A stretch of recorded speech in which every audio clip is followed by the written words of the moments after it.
All right, well, we will get started. Thank you, Matt, for coming today. He is the Manufacturing Program Associate at Innovation Works.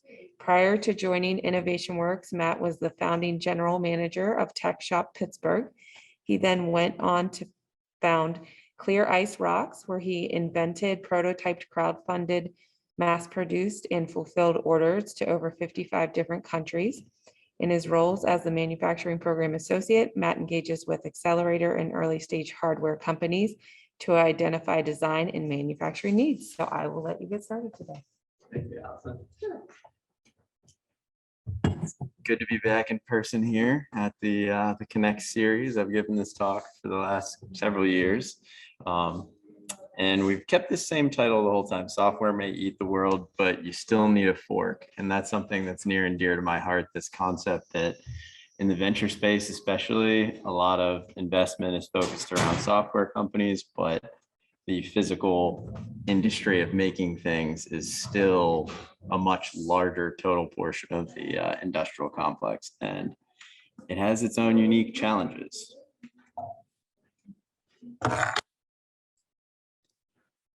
So, my name is Matt Verlinich, as Allison had said. I manage the Scalable Innovation Program for Innovation Works, which is a collection of different grants and incentives designed to try to really connect and make Southwestern Pennsylvania one of the best places in the world to start a physical product business, a hardware company. In particular, one of the grant programs that I think would be most applicable for this audience is called the Scalable Grant, and it is designed to incentivize early stage entrepreneurs who are first starting to try to think about looking for a supplier to prototype or scale their product or their idea, to consider working with local suppliers in Southwestern Pennsylvania. And so that is something that I'm more than willing to discuss and happy to help with. We can take questions on that at the end, I feel like. But just a little primer on what Innovation Works is. For those of you who don't know, we are a venture development organization, an economic development organization that's designed to support early stage entrepreneurs and get them from one stage to the next through investment, expertise, hands-on support, community events, a whole wide array of different programs, including the one that I manage, the Scalable Innovation Program, and many of us know for Alpha Lab and Alpha Lab Gear. It's part of the Ben Franklin Technology Partnership, which is a statewide organization. There are 4 organizations like Innovation Works that service different parts of the state.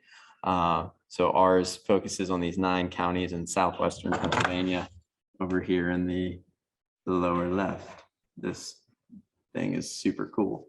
Next generation laser pointer right here. So just some metrics on us. We've been around since 1983. In that time, we've funded over 475 companies. We've been one of the most active early stage, seed stage investors, accelerator programs, attracted $2 billion in follow-on funding to the companies that we've supported on $3.3 billion in revenue. I really like this diagram to show the different portions of IW help companies at all sorts of different stages. So in this early stage, the pre-seed stage, it's really through their programs like Alpha Lab Gear, and Alpha Lab Health that we target to try to help companies, especially in this environment, that are just coming out of, the university. They've done research through SBIR programs, NSFI Core. That's really the perfect stage because you've begun to do some idea validation and customer discovery, and you're looking to establish some real traction and prove that you are a good candidate for a seed stage investment, where we can also provide funding in that range. And once your company grows and scales to another stage, we also manage Riverfront Ventures, which is our for-profit arm that can help to participate and organize even Series A funding. So scaling all the way through basically MVP, idea validation stage, all the way up through Series A.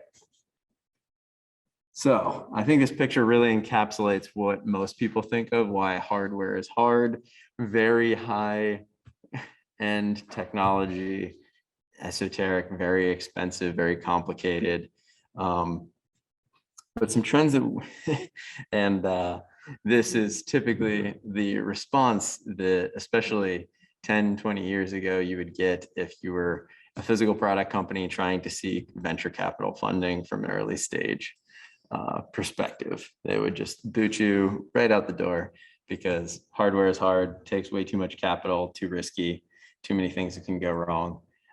Very hard to open those doors. However, in recent developments, there's been a lot of discussion about this hardware renaissance, this falling cost of tools and the means of production, this availability of prototyping that enables you to really apply the same lean startup principles, which are the foundation of most entrepreneurial support curriculum for early stage software companies. But you can apply that same methodology through really smart and efficient prototyping to hardware concepts and begin to de-risk your opportunity in the eyes of investors, much more so now than ever before. So 4 tips for building a successful hardware company. I'd like to say, number 1, customer and tech validation. So these are things that you can do early on with little funding by focusing on the really critical components of what is viewed as most risky about your opportunity. Does this even work? Are you claiming to have a perpetual motion machine, or are you claiming to be able to save a particular customer 20% on their energy bills, which will amount to, a payoff period of 2 years, something that is a really defined and well thought out opportunity. And that goes right along with product market fit. So once you've identified your potential customers and started to de-risk that, what have you done to actually prove that the product, the solution that you have is able to actually solve this pain point that they have? That's product market fit. From an investor's perspective, it's a common adage that especially in early stage investment, it's not the product that you're investing in, but the team.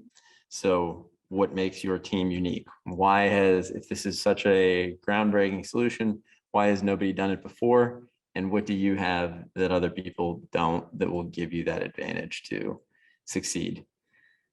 And then number 4, hardware takes a lot of capital in order to scale. So you really need to have investor buy-in.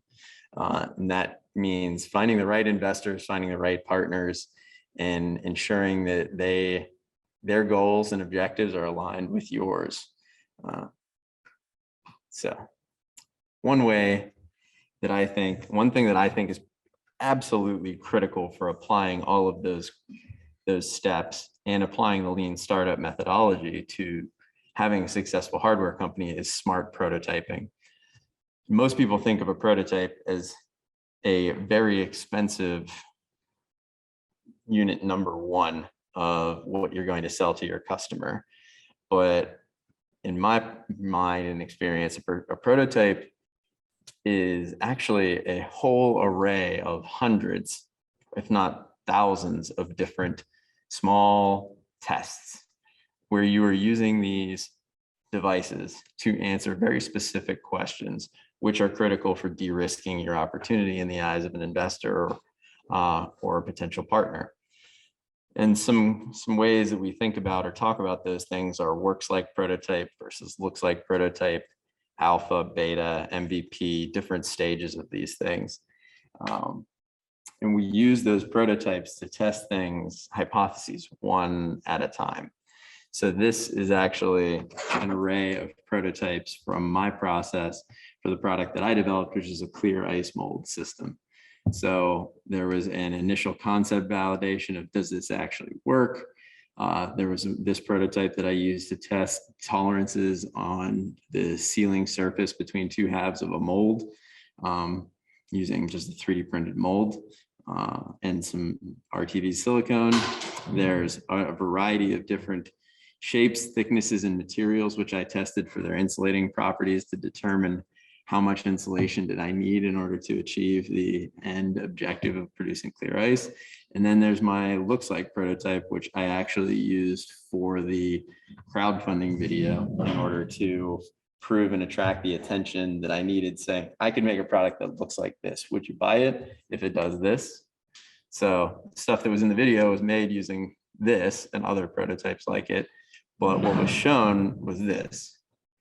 So piecing that together into the narrative can allow you to move forward. And all of this stuff was made from scrap, probably like $40, $50 worth of parts, using pretty much just a 3D printer, duct tape, knife, stuff like that. Another really critical aspect of having a successful hardware company is to start simple. Just like in software, it's this agile product development and lean, all of these things, move, iterate quickly, move fast. That is much harder to do inherently with physical product companies. It's much more expensive to make tooling and to do all these things.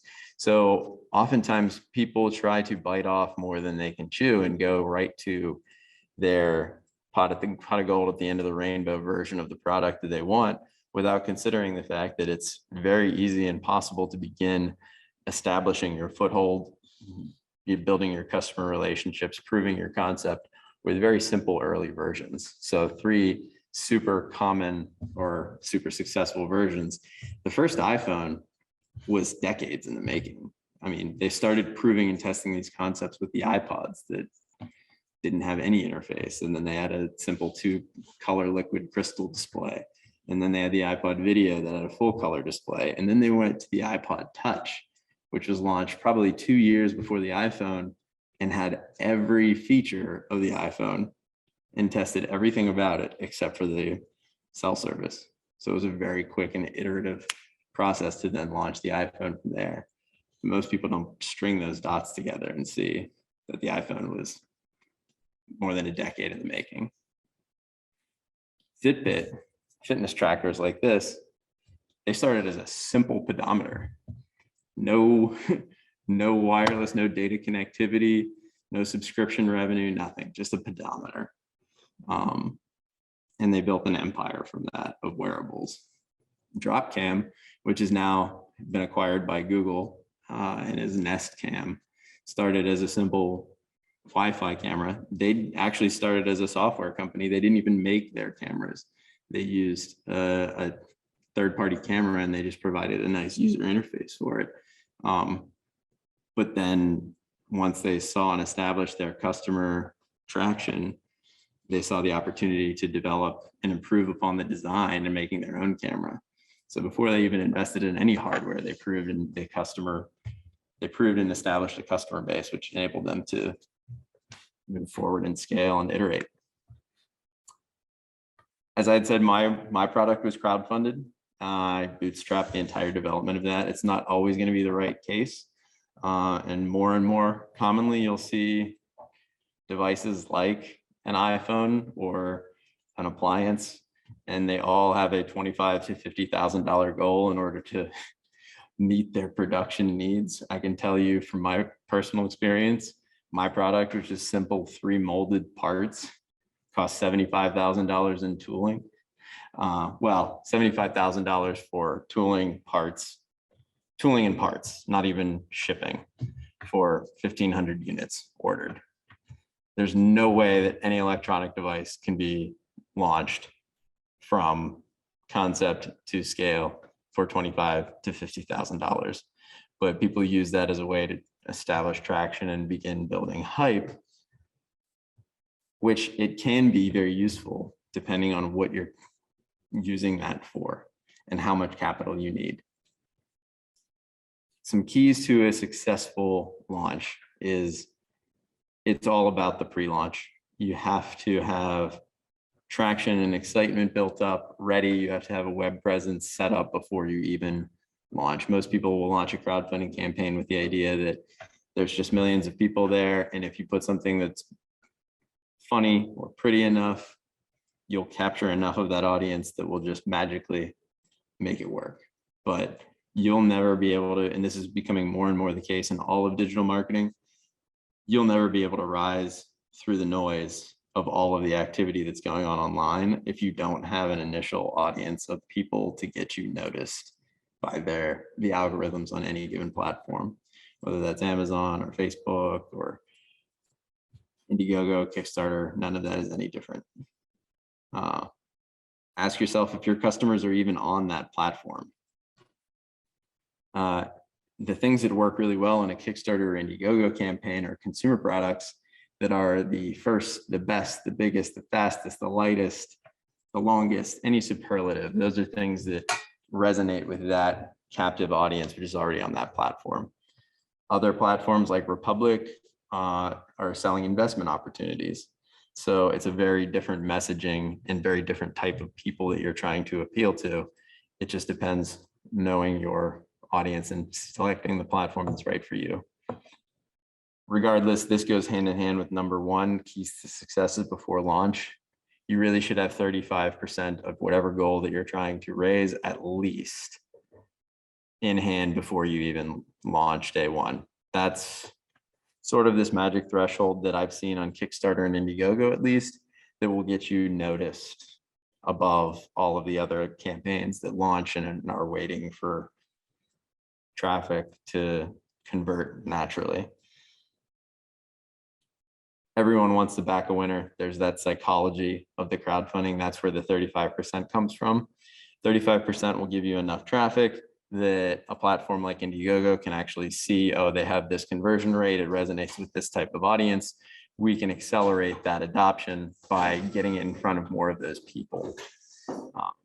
So everybody wants to back a winner. Make sure that you get there.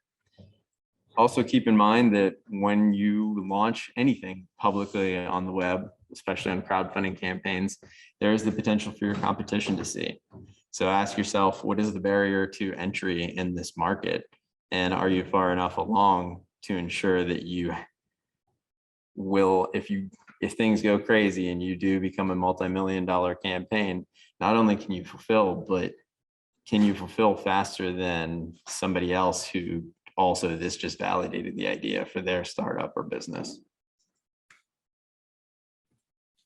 Some other little tips for smart prototyping. Supply chain hacks. So shop outside the box. Think about alternative components. Many people want to try to design every part of their product to be completely custom, but each time you have a custom component, there's NRE, non-recurring engineering fees, there's tooling costs, and that will really drive up your initial capital investment required, which is the enemy of hardware startups in the first place. So buy as many off-the-shelf components as you can. Ride those high volume product coattails. If you need an O-ring or a gear or a lever, don't design your own custom one if possible. Find ones that are already out there that are made for pennies on the dollar and you don't have to make any tooling. That's sort of where I put this picture back up here is that's, those are custom silicone or just regular silicone ice molds that already exist that I put holes in to test, how many holes that I need to establish a convection current that would keep the water circulating through them and how big. Didn't need to develop my own mold, even to prototype those. I could just buy existing ones and modify them. Some copper wire, an old Tupperware container, old styrofoam, all commodity products.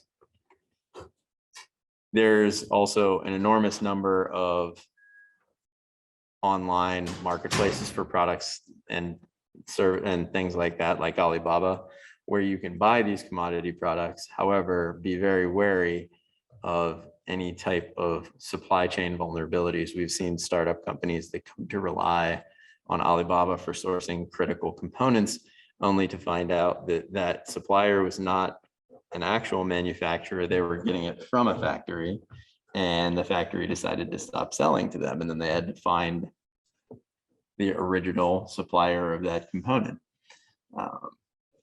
So it's great for prototyping, but also keep in mind where things are actually coming from.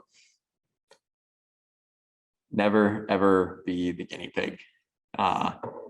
Working with suppliers, make sure that they have experience making the type of part or the type of product that you want to actually have them make.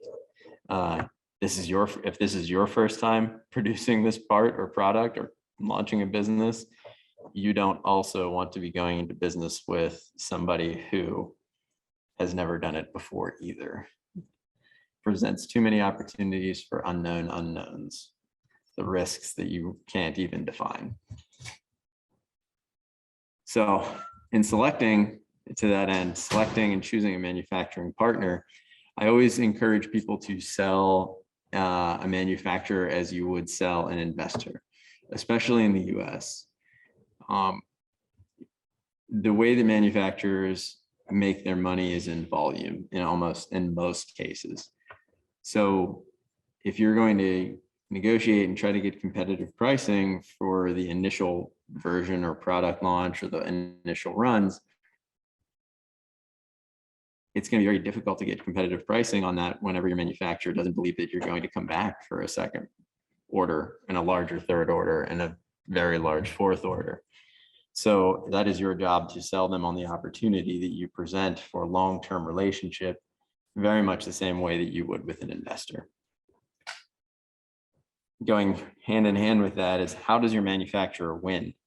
Ask yourself, it's easy to get caught up in trying to negotiate the best deal for yourself, to negotiate what, some other supplier gave you a really low ball quote, and you want to get the supplier that you actually want to work with down to that level. But ask yourself, why did you get that low ball quote? How did they win from that arrangement? And what does this other quote that you have represent? If a manufacturer or a supplier that you're working with really is geared towards larger customers, then it's probably going to be difficult for them. It's out of their typical business norm to work with very small volumes and early stage customers. So ask yourself, why are they even opting to work with you? Do they really believe in you that much?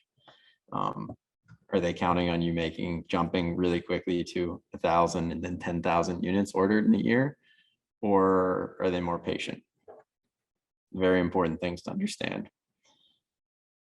Design for manufacturer is critical. The decisions that you make early on, especially in hardware, will have cascading implications for your unit economics and all of the logistics of you fulfilling on your business for years to come. Nobody's going to know better how to design your product or alter your design for a given manufacturing process than the manufacturer themselves, who have a specific piece of equipment. Now, that being said, it can be a catch-22, because if you work with a supplier that's optimized for producing 1,000 units a year, but in year 2, you want to already be selling 10,000, they might optimize your design for producing 1,000 units a year, which will be cheaper than 10,000 units a year, but that cost will be made up in the long term whenever you can't get the economies of scale that you need to really enter the market where you need to be. And that's another reason why you should really start production small and increase slowly.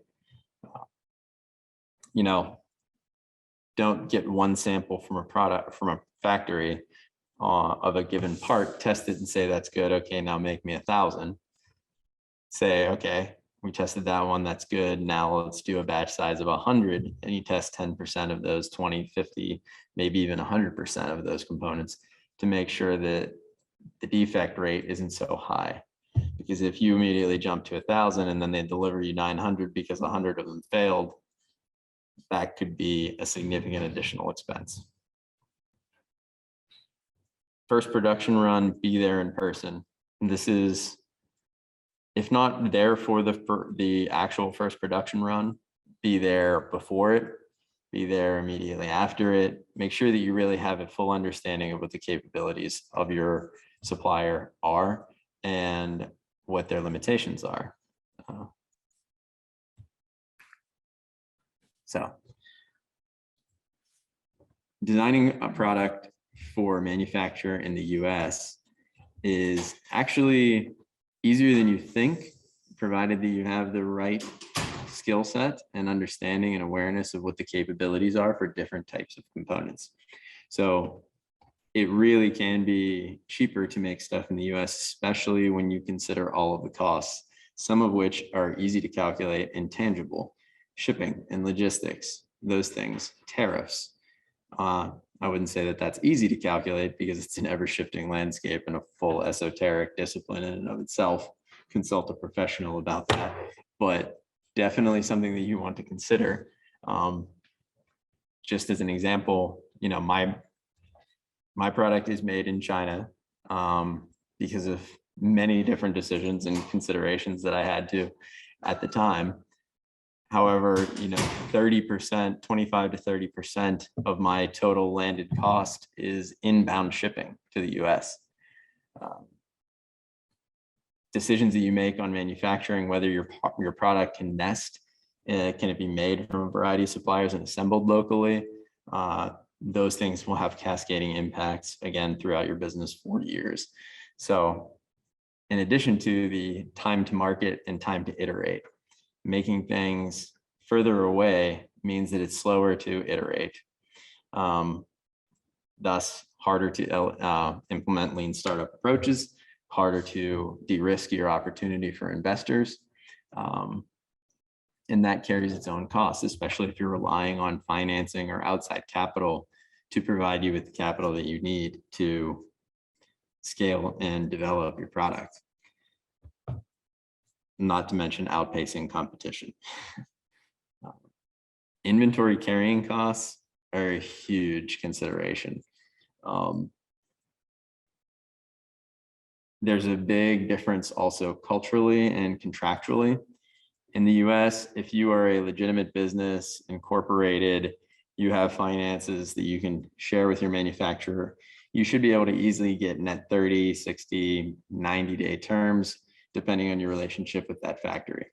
That means you'll have 30, 60, or 90 days to pay an invoice whenever you receive one. Say you want to pay for tooling and it costs $10,000. Well, maybe you have to pay for 50% of that or 100% of that, but production can start whenever the PO is issued, and then you have 30 days to order it.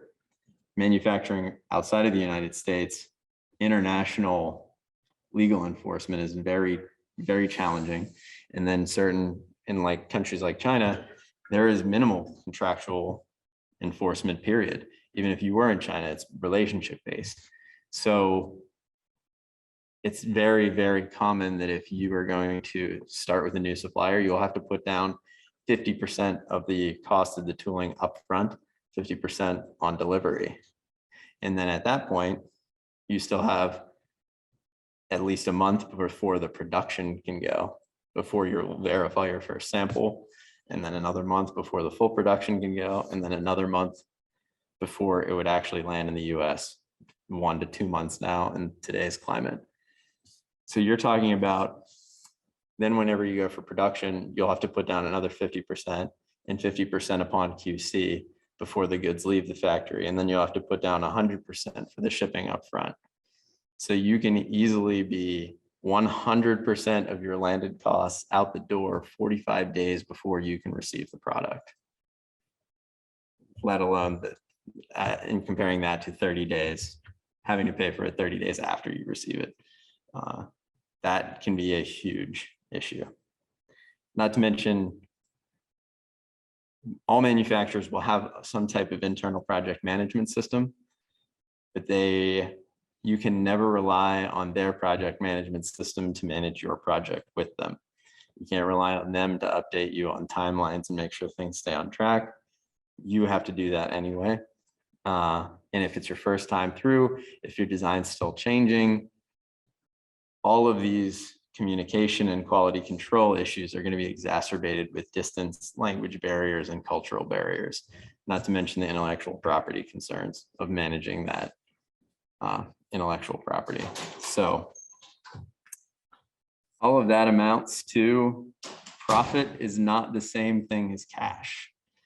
And so one of the biggest challenges, which is really hard to understand until you've actually gone through a full financial projection for things like that. But if your business is growing 50% year over year, you sell one product, that product, say it costs you $100 in landed costs to sell that product. Great. You sold it for $200. You just made $100. So you have $200. You can buy a new one for $100 and you have $100 left over to fund your business and grow. If your business is growing at 150% year over year, the cost of replacing that unit is not $100 anymore. It's $150 because you don't have to replace one unit to keep up with sales. You have to replace 1.5 units to meet that additional production need. Compound that with having a 4-month cash outlay ahead of the time before you can receive that product. And on paper, you can be a very profitable and successful business and go bankrupt because you can't pay the bills that you need to actually scale at the rate that you are scaling. That is fundamentally the issue that makes hardware extremely hard. Many, many, many more opportunities to make the wrong decision, which will leave you without enough cash to proceed. So that distribution channels, all of these things that I was just talking about distribution and how that really makes everything harder in terms of both cash flow, time, iterating, communication issues, all of that stuff. Some of the best ways to mitigate those challenges. Everybody wants to compete on price as their first gut instinct. Price higher than you think you need to start, because inevitably you will not be accounting for all of the costs. And it's always easier to drop your price than it is to increase it.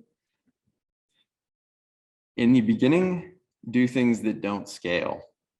It is okay to rely on spreadsheets as opposed to dropping money on a CRM system or an ERP system, or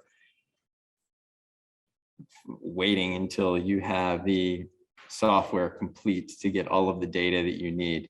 Sort of back to the Fitbit example, it didn't have any subscription software base. That was not their beachhead market, but it was something that they intended to add after the fact. So it's okay to do things that don't scale in the beginning, because you will learn far more than you think you possibly could by just getting started. And then a little analogy. We oftentimes think of competitive software startups as having the most critical thing being hiring the best, the smartest, the top engineering talent.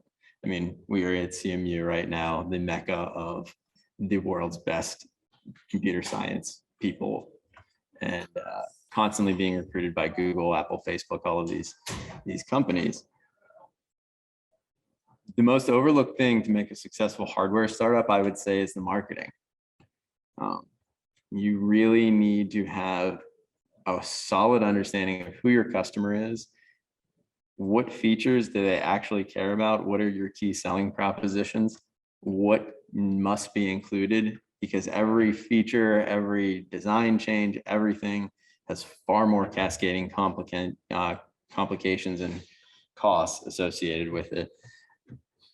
And so if you don't have a really efficient way to talk to and get feedback from your customer and reach those individuals, you'll never see the things coming that you really need to see coming. So speaking towards regional manufacturer and manufacturing locally, I've had this unique opportunity through working at Innovation Works and building up this scalable innovation program to get insight into just all of the resources that are available right here in this region. And I can say, there are over 8,000 manufacturing businesses located in this, 1 to 1.5 hour driving radius around CMU right now. Not to mention CMU and other leading research universities in this area. There are so many assets that you can use locally. just a wide array of opportunities from, tooling shops that have been in existence for 70, even 100 years, logistics and heavy infrastructure, printed circuit board fabrication, assembly technicians, injection molding. There is at least one manufacturer in pretty much every common manufacturing process located in this area that you can go see. You can talk to them, you can see how that works and understand what you need to understand in order to proceed down that path. They might not always be the right fit for your particular product, your particular stage or industry, but the assets are there. So we do have an incredible support structure. One of our partner organizations at Innovation Works, Accelerator Connection, that has a great network of manufacturers that they've been supporting for over 30 years as well. There's experience working with these early stage physical product companies. We have local skilled workforce. Inherently, there's a lot of people in this area who have a lot of experience making products. So another aspect of my work with Innovation Works is supporting Alpha Lab Gear, the physical product accelerator, and now also Alpha Lab Health, our life sciences technology accelerator. So some of the companies in Alpha Lab Health are devices, but not all of them. So fundamentally, there's a lot of words on this slide. I need to clean this up a bit, but an accelerator is for those companies that have an idea that needs to provide a bit more de-risking before it could be seriously considered for a regular investment. And an accelerator program will give you a small investment as well as a lot of intensive time and meetings in the form of curriculum or just one-on-one office hours, introductions to the right people, guidance, design reviews, all sorts of different things in order to accelerate your development and hopefully reduce the time. I mean, it took me almost a year and a half from time that I settled on what product idea that I wanted to pursue, prototyping, crowdfunding, manufacturing, and distribution. Took me probably a year and a half to get to the point where customers had the product in their hands. An accelerator is designed to accelerate that time frame and reduce that time to get you as far along as possible with the goal of hopefully being able to attract the additional funding that you would need to scale. So we provide office space for companies that get accepted into our accelerator, funding, educational sessions, and we have a deep bench of mentors, advisors, and also fellow portfolio companies and alumni companies who can provide this sorts of research, expertise, relevant experience to the current marketplace conditions because they've just been there. As well as networking events and community events, things like this, where I was out doing, or we used to be before the pandemic, and now we're getting back to, or we're in the internet now. Demo days and sneak peeks. So each cycle concludes with a couple of different events, one geared, the sneak peek geared towards sort of getting you strategic partnerships by inviting sort of corporate or institutional partners to attend and view sort of the progress that you've made, as well as demo day, which is more you're designed to attract additional funding. So what are some of the things that we look for? This is actually sort of the rubric that we use to evaluate the level of strength of any application. One, the product. Where is your technology at? Do we believe that it will actually work? What's your manufacturing readiness level? Is it still, only working in the lab, or have you tested it in the field? How much risk is associated with this problem solving the problem that you say your customers have? Your market. How big is the market opportunity? How big is the pain point? Does your solution actually solve it in a way that is cost effective and people will pay for? A bit of that also comes in with, do you have the ability to reach this market? Some critical differentiators are oftentimes whenever a founder has deep industrial knowledge and experience, a network of contacts from working in that industry and saying, hey, I left this company.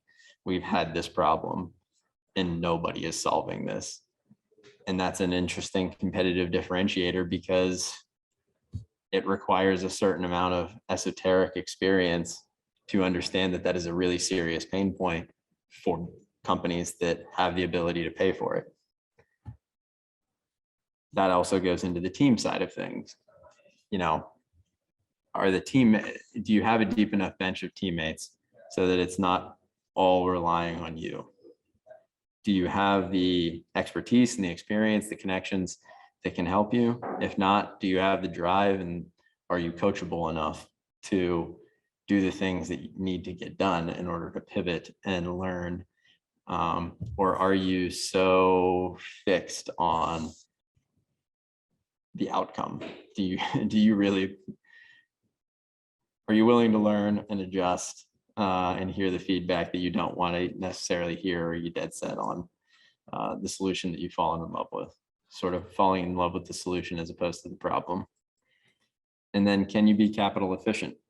The amount of capital that is typically invested in an accelerator program is only $50,000. Is that going to meaningfully allow you to take the next step to get to a point where you can attract follow-on investment? Can you prototype something? Can you de-risk part of the technology? Can you get a pilot in somebody's hands so that you can prove your technology outside of the lab and in the real world with somebody who's willing to pay for it? Those are some types of things that make the best fit for an accelerator program. So anybody has any questions, I'd be happy to take them now or in the future. This is the best way to get a hold of me. You can email me at matt@innovationworks.org. But I find that oftentimes I get questions like, can you introduce me to a manufacturer who can make this? And I don't have enough information about what this is, or the business, or how ready you are for an introduction, or who I would need to talk to you about. So it's easier to just have a little discussion. And I'm happy to always point people in the direction that they need to go, or that at least I think they need to go. So, any questions, thoughts from the audience here or in the virtual world?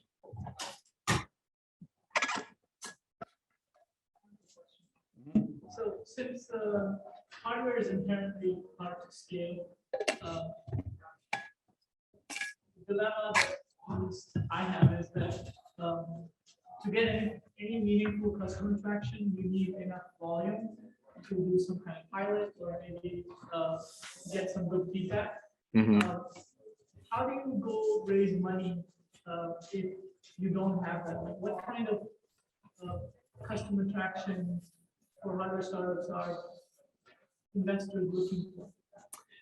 That's a really good question. I think it depends on the stage and the ask of the investment. One of the challenging aspects that I see is oftentimes companies will present a nice, beautiful rendering of what they want, you know, the new iPhone, and they'll say, this is going to cost $750,000. I just need $750,000 in investment to make the most beautiful product in the world that Steve Jobs could then launch and will become a billion-dollar company. No investor is going to believe in that unless you are Steve Jobs with a track record of doing that type of launch. So what I always challenge people to do is to break it down into the absolute smallest pieces of what is the next critical step in order to establishing that traction, and what are the steps that you can do with effort or without any capital to de-risk some of those questions that you would get from an investor. So particularly for the customer traction piece, if you don't have the tech or the capital to even deploy a prototype that could prove in a pilot that it would work, can you at least get a list of 100 potential customers and get responses from 5 of them? Can you get a letter of intent from them that says, oh yeah, if you can do what you say you can do, I will buy that. There is a lot of value in names and positions, where it's like if you, for instance, have a company that you want to make a product that can deliver a product that can solve a problem for Giant Eagle. Can you pitch Giant Eagle and say, like, I see you have this problem, I can solve it with this. Would you be interested in doing a pilot with us if we could do X, Y, and Z? Because then you're outlining exactly what features or functionality you need to provide with your technology, and they'll say yes. Now, if you can get more information around that, like how much would you be willing to pay to solve this problem, that's even better. And then the next step up from that is, if you have the technology that works in the lab, can you get them to view it? If it can't be moved or installed there. Those types of things. I don't know if that fully answers your question. Yeah, it does. Hi, Matt. This is Mike online. I have a question. The example you gave about DropCam is actually pretty interesting. They're going from a software company into a hardware company by providing kind of added value they can add to the hardware side. But I see that as a kind of a transition or decision that's kind of not reversible, because it's very different business model. Once you get into the hardware business, it's hard to switch back. So I was thinking in terms of what's the kind of decision point where it makes sense for such a company, software company, to move to the hardware. It seems that simply just adding value to the design, that doesn't sound like it's a valid enough kind of decision point for them to do the switch. That's a very good point and a very good question. And I think the thing that always drives the decisions in a hardware startup in particular is cash. It's capital. So I'm not sure actually in the particular example of the DropCam, it could be a supply chain issue. If you're relying on another third-party vendor to provide you with it and you're scaling and they can't meet your demand of means of production, you might have no alternative but to become your own hardware company. Or maybe the cost of goods on that part, purchasing it third party, is $100 per part, and your margins aren't big enough to be able to scale, and you haven't been able to attract enough capital to absorb that at such thin margins. But you know that if you can produce the part for $10 yourself, you can spend a bit of your limited capital in the development side if you have the confidence that you can make that transition and achieve the demand that you need. You can go that way. And as far as the example of it's harder to go software to hardware and then switch back, I would actually argue that many of the hardware startups that I've seen that started out as hardware startups end up becoming software startups. The venture model of financing and funding these startups is oftentimes far more comfortable with recurring revenue. One of the key metrics being like monthly recurring revenue. That is not a metric that exists for most hardware companies if you're selling a physical product that solves a problem for one person at a time. That's why typically the really successful hardware companies are either B2B models, where you're really making the entrance into a large company, which can expand after doing an initial pilot where they buy one, then they launch it to 5 of their locations, where each location buys 5, and then that market is, they have 1,000 locations that could each have 100 units. That's a scalable method there for projecting out future revenues, but it's easier to oftentimes have a software component or a service that's enabled by your hardware that you can then provide those metrics to an investor and say, you know, with this subscription, they'll be providing this data. And many of those companies end up as software companies largely. Even companies like GoPro are struggling with things like that. Everybody's trying to add cloud services and their own suite of software to support these physical products, which they had runaway success with. But in terms of continuing to meet the demands of like a publicly traded company, they're figuring out ways to add additional services or software to continue to create value and recurring revenue. Are there some other example of a successful company going from hardware into a software, you know, like a software platform company? Hardware to software? Yeah. So actually one of the first Alpha Lab gear companies was Maven Machines. And they made a headset which was used for truckers to communicate and track. I can't even remember actually what specific things there were. And they were using largely off-the-shelf headsets. And so by the time they graduated from gear, they were still using these commercially available off-the-shelf headsets. But very quickly after that, they gave up on designing and modifying these off-the-shelf components to do what they needed to, and just bought an existing company or bought an existing product, built their whole thing around that, and then it was all software. Identified Solutions was another early gear company that did that. They started out originally making drones. And this was back in 2013, whenever drone companies were all the rage and everybody was investing in and trying to build their own drones.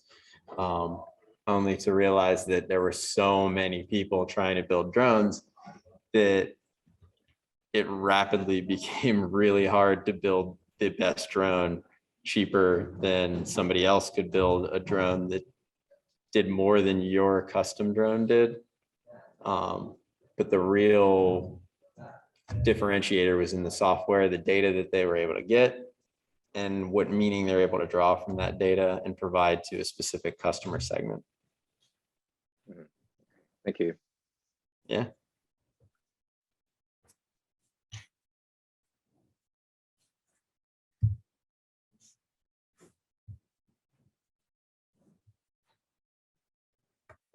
Cool.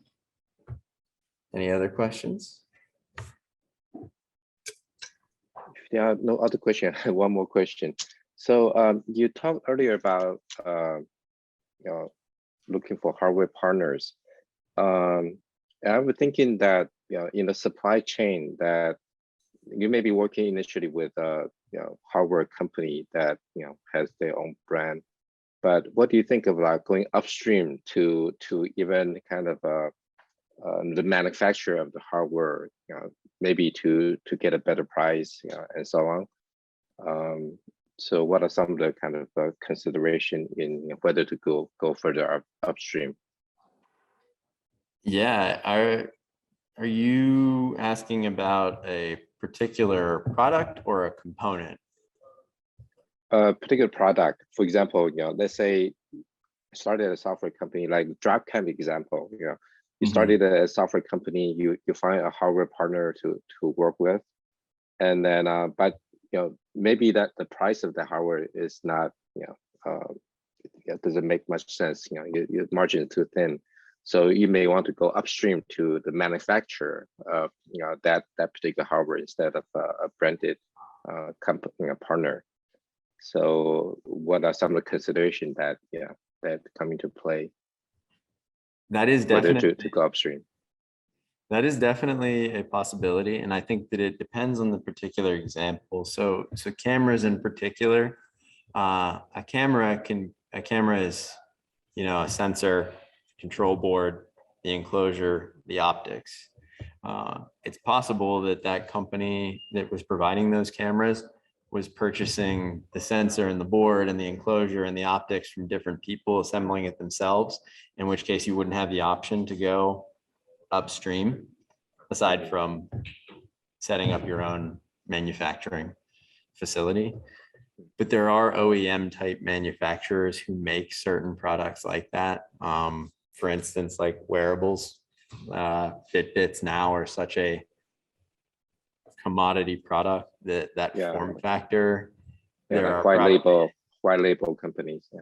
yeah, white label companies. There's probably a dozen manufacturers that can make a similar type of camera, which you could either find the company that was supplying your original supplier and attempt to work with them, or find a competitive one. It's definitely a possibility. There's also just definitely some business implications there, contractual implications that might get you in trouble. You'd want to make sure you sorted through those, but it is an alternative to sourcing and setting up your own complete manufacturing facility. I will say in that lens though, when you look at a lot of the successful larger robotics companies in this area, RE Squared, IM Robotics, Secret, Bossa Nova, all of these companies, nearly all of them have ended up setting up their own in-house assembly and manufacture. Gecko Robotics. Whenever the more complicated your product or your product gets, the harder it is to find a single contract manufacturer who can meet all of the specifications and product requirements at every step of an assembly to produce a repeatable and reliable product.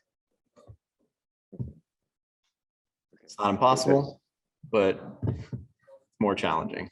And just looking at, I like to look at comparables. So seeing, how many actuations, how many sensors, how many movements, how many enclosures, how many tools are required to produce a given part. What company is doing that? Are they doing it in-house, or are they relying on somebody else? Because it's probably in market forces that are kind of incentivizing them to operate in a certain way. Okay, thank you. Yeah.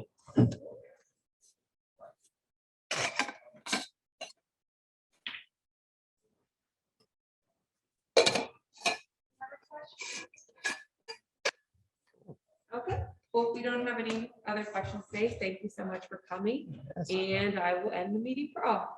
All right. Thank you. Thank you, guys. I appreciate the questions and the attention.